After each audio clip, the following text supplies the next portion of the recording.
सरकार के द्वारा जो नई नियमावली जारी की गई है, ये पूरी की पूरी नियमावली सरकार एक साजिश के तहत बनाई है।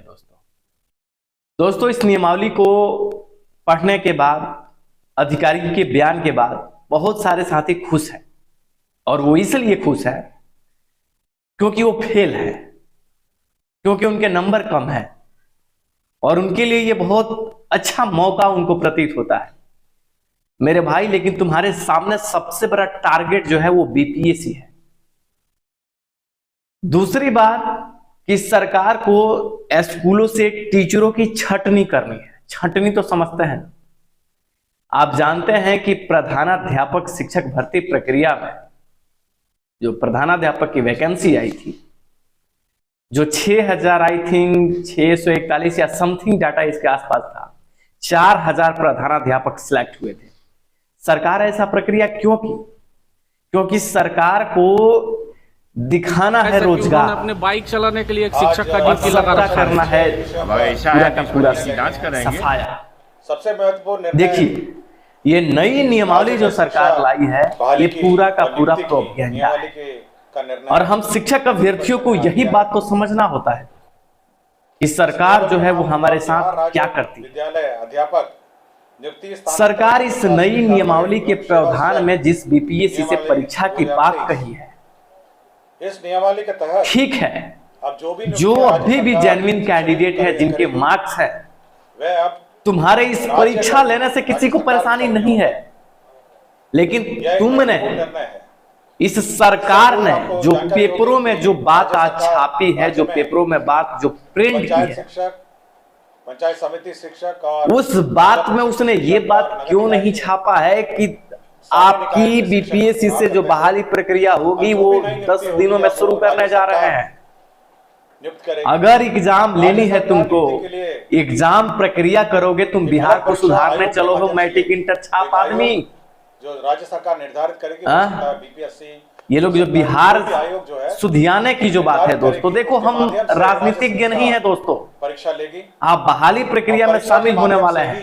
यूट्यूब, सोशल मीडिया प्लेटफॉर्म, ये तमाम जो घटनाएं हैं, ये तमाम जो साइट्स हैं, हम जुड़ने का काम करते हैं दोस्तों। ये कोई मेरा बिजनेस, कोई धंधा नहीं है, ये बात को आप समझिए। तो ये सारे जो लोग हैं, पेपर में आज कहीं इस बात का इंडिकेशन क्यों नहीं छापा राज्य के स्थायी निवासी होना चाहिए, ये पहली कि बीपीएससी से बहाली हम अगले महीने 10 दिनों में शुरू करने जा रहे हैं। तुमने नियमावली के तमाम शर्तों का जिक्र कर दिया, नियमावली से तुमने ये भी ड्रामा चालू कर दिया कि नोटिफिकेशन की भी तैयारी कर रहे हैं। लेकिन वो बातें कब छपवाओगे? वो बातें तुम्हारे पेपर में कब दिखाई देंगे?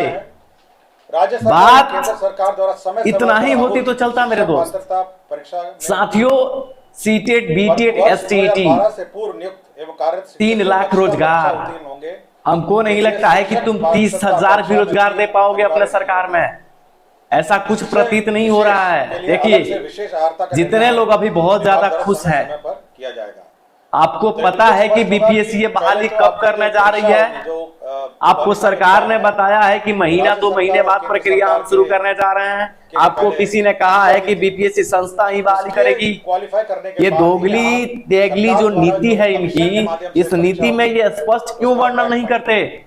इनको स्पष्ट तरीके से वर्णन करना चाहिए था ना, लेकिन इस बात का कहीं जिक्र नहीं है। ये लोग क्या गारंटी है कि आज का जो नियमावली ये तुम्हारे सामने रख दिए हैं दोस्तों, आज के नियमावली बिहार के शिक्षक बहाली प्रक्रिया, टीचर के स्थानांतरण, उनके नियोजन प्रोसेस, उनको राजकर्मी का दर्जा, उनके वेतनमान में बढ़ोतरी की बातें जो इन्होंने लिखा है, कल चल के ये बयान अपने नहीं बदलेंगे? क्या गारंटी है कि इन शर्तों पर ये सारा प्रक्रिया करने वाले हैं? आप शायद भूल रहे हैं, एसटीईटी 19 जब परीक्षा हुआ था तो बिहार के इतिहास में पहला मोमेंट बना था, और ये फिर आज बिहार के इतिहासों में पहला मोमेंट बन रहा है। वो मोमेंट तो बदल गया, क्या गारंटी है कि ये मोमेंट है वो बना रहेगा दोस्तों? ये नई सरकार ये पूरी की पूरी रणनीति बनाई है। ये नियमावली 2023 है, ये बीपीएससी संस्था करेगी। कौन सा संस्था? जब तुमने संस्था का चयन ही नहीं किया तो ड्रामा क्यों रच रहे हो कि बीपीएससी बहाली करने जाएगी? शायद तुम्हारे सचिवालय के अपर मुख्य सचिव जो हैं कौन है, वह आसानी से आकर के इस बात का खंडन करते हैं और कहते हैं कि शायद बीपीएससी बहाली करेगा। तुम्हारे नियमावली में जो बात वर्णित की गई है, तुमने संस्था का चयन नहीं किया है, लोगों को आकर के आश्वासन दे रहे हो कि बहाली करने जा रहे हैं। क्या ड्रामा लगा के रखे हो साथियों? इस बात नियमावली का नहीं है, इनकी संसद मतलब हमारे बिहार का संसद मान लीजिए, जो हमारा जो अभी विधानसभा है, इसी को संसद ही कहिए हमारे राज्य के लिए। यहां जो बैठे हुए लोग हैं, जो नीति बना रहे हैं, इन नीति पे कायम रहने वाला लोग है ये नियमावली जो 2023 है, इस 23 के नियमावली के प्रावधान को पढ़ने के बाद क्या बीपीएससी बहाली करेगी? और करेगी तो अखबार में क्यों नहीं छापा? करेगी तो इसका स्टेटमेंट क्यों नहीं दे रहा है? करेगी तो किस दिन करेगी? क्या गारंटी है कि कल तुम परीक्षा लेगा तुम्हारे बीपीएससी में धांधली नहीं होगा? 4 साल भविष्य किसी का तुमने बर्बाद किया है। अगर तुम्हारे एग्जाम फिर कैंसिल होंगे तो 2 साल तुम और बर्बाद करोगे, 3 साल और तुम ले जाओगे। तुम कितना टाइम किल करोगे? क्या गारंटी है? ये पूरा का पूरा नियमावली है, ये पूरा का पूरा ड्रामा है। अगर ये ड्रामा नहीं है तो सरकार तुरंत आ करके बयान दे कि वो बीपीएससी से बहाली, हम डरते नहीं है बीपीएससी से एग्जाम देने से, हम डरते नहीं है। एग्जाम लेने वाला तुम्हारी औकात है।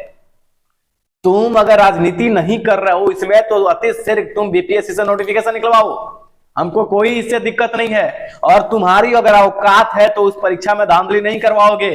तुम्हारी अगर औकात है तो वेतनमान जो है ना, रियल वेतनमान, हाई स्कूल टीचर 10+2 के जो वेतनमान होते हैं, जिस ग्रेड में वो आते हैं, वो ग्रेड दोगे। अगर ये प्रावधान को तुम स्वीकार करते हो, आकर के लोगों के सामने कहने से कुछ नहीं होगा। हाँ, ये पूरा का पूरा देखिए, ये नीति जो 2023 लाई गई है, इस नीति में सरकार स्कूलों से टीचरों की छटनी करने की प्लानिंग कर रही है। ऐसा झांसा दे रही है कि टीचर को हम कम बहाल करें, कम से कम अमाउंट में टीचर को सिलेक्ट करें, और लोगों को यह भी दिखा दें कि हम काफी ज्यादा वैकेंसी लाएंगे। और उनका मकसद यह है कि हम काफी ज्यादा दिखा दें कि हम पैसे भी नहीं देने जा रहे हैं, राजकर्मी का दर्जा देने जा रहे हैं। राजकर्मी तभी न बनाओगे जब बहाली करोगे। लेकिन ये नियमावली 2023 ये लटकाने का एक प्रोपेगेंडा है दोस्तों। ये बहाली 2 साल 3 साल कई साल ये लटका सकती है सरकार। अगर सरकार इन प्रावधान के साथ आगे बढ़ना चाहती है तो अति शीघ्र ये तुरंत स्टेटमेंट अपना क्लियर करे कि बीपीएससी से अगर बहाली लेगी तो किस दिन लेगी, कब लेगी, और अगर डेट से 1 दिन भी ये लेट होती है तो ये क्या कंसेशन किसको देगी? शिक्षक अभ्यर्थियों का जो भविष्य है बिहार में वो चौपट हो रहा है, इनके साथ क्या होगा और इनके साथ वो क्या करेगी आगे चल के? 4 साल तुमने बर्बाद किया। रैंक तुम लोगों को, गधा सबको, ये गधा जो बैठा है लोग, ये रैंक नहीं समझता है। और वो गधा जो अभी बीटीटी, सीटीटी, टीएसटीटी पास किया है, चंद चिरकुट नंबरों से पास किया है, वो अभी आज ज्यादा खुश है। तुम्हारी खटिया खड़ा हो जाएगी, तुम बीपीएससी में आ जाओ। जो जेन्युइन लड़के हैं उनको डर नहीं है, तुम्हारी खटिया खड़ा होने वाली है। 6000 आई थिंक 640 या 41 या 620 या समथिंग जो सीटें थी, उसमें मात्र 4000 बीपीएससी से मिनिमम नंबर लाए थे। तो बड़ा जल्दी ये जो सपना है वो सपना चूर होने वाला है।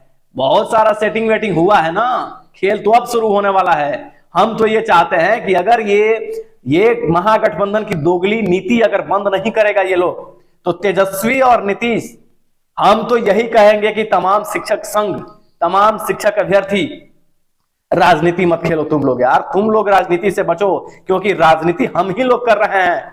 ये नियमावली 2023 किसी के फेवर में नहीं है। ये पूरा शिक्षक संगठन, ये पूरा छात्र संघ के अगेंस्ट है नियमावली 2023।